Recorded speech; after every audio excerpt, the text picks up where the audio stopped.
warga ASN. Jumpa kembali di channel PNS TV. Pegawai negeri sipil PNS diminta untuk melek digital. Hal ini agar masyarakat sebagai penikmat kebijakan bisa merasakan layanan dengan digitalisasi di berbagai sektor. Menteri Pendayagunaan Aparatur Negara dan Reformasi Birokrasi, Menparp Abdullah Azwar Anas mengungkapkan para pimpinan muda harus mampu mengemban digitalisasi tak cuma dari sistem baru. Inovasi sebagai produk digitalisasi harus dapat diintegrasikan agar masyarakat bisa menikmati kebijakan digitalisasi di berbagai sektor di bidang ekonomi agar ekonomi masyarakat kita maju dan tangguh, kata Azwar. Dikutip Selasa tanggal 21 Februari tahun 2023. Kepala Lembaga Administrasi Negara LAN Adi Suryanto mengungkapkan manajemen talenta juga perlu dilakukan agar semakin berkualitas menuju reformasi birokrasi. Caranya kita mengembangkan komunikasi belajar melalui webinar yang telah dilakukan beberapa kali. Dan pada kesempatan ini kita akan mengusung tema terkait Sharing Best Practices Implementasi Manajemen Talenta ASN. Kata dia. Adi menyampaikan pengelolaan talenta-talenta terbaik di instansi pemerintah masih belum sepenuhnya dilakukan. Untuk itu upaya dan ikhtiar dari Sharing Best Practices ini sangat penting. Berbagi pengalaman bagaimana pengelolaan pegawai dengan talenta-talenta terbaik di instansinya masing-masing.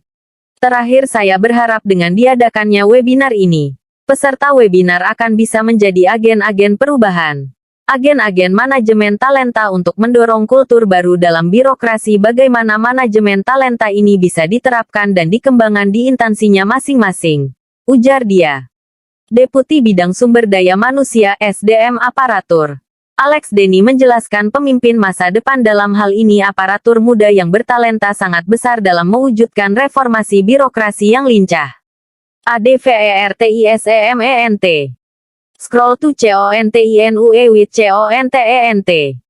Fokus pada kinerja adalah hal utama yang harus dilakukan. Hal ini akan berdampak pada peningkatan output kinerja ASN. Masih banyak problem yang terjadi pada ASN kita. Hal ini terjadi karena adanya over-regulation. Seringkali kita bekerja namun tidak saling berkoordinasi.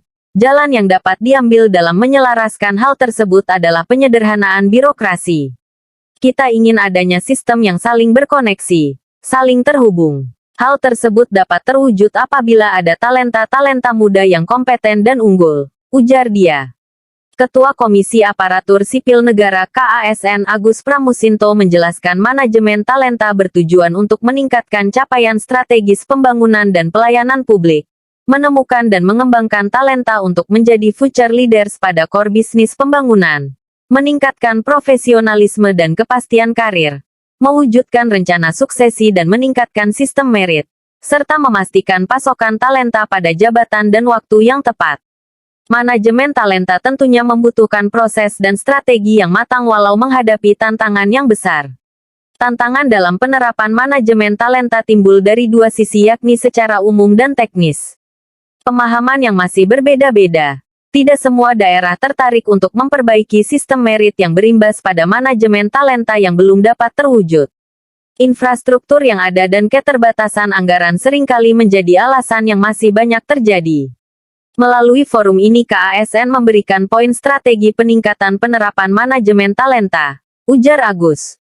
Sampai ketemu pada video selanjutnya. Salam, PNS.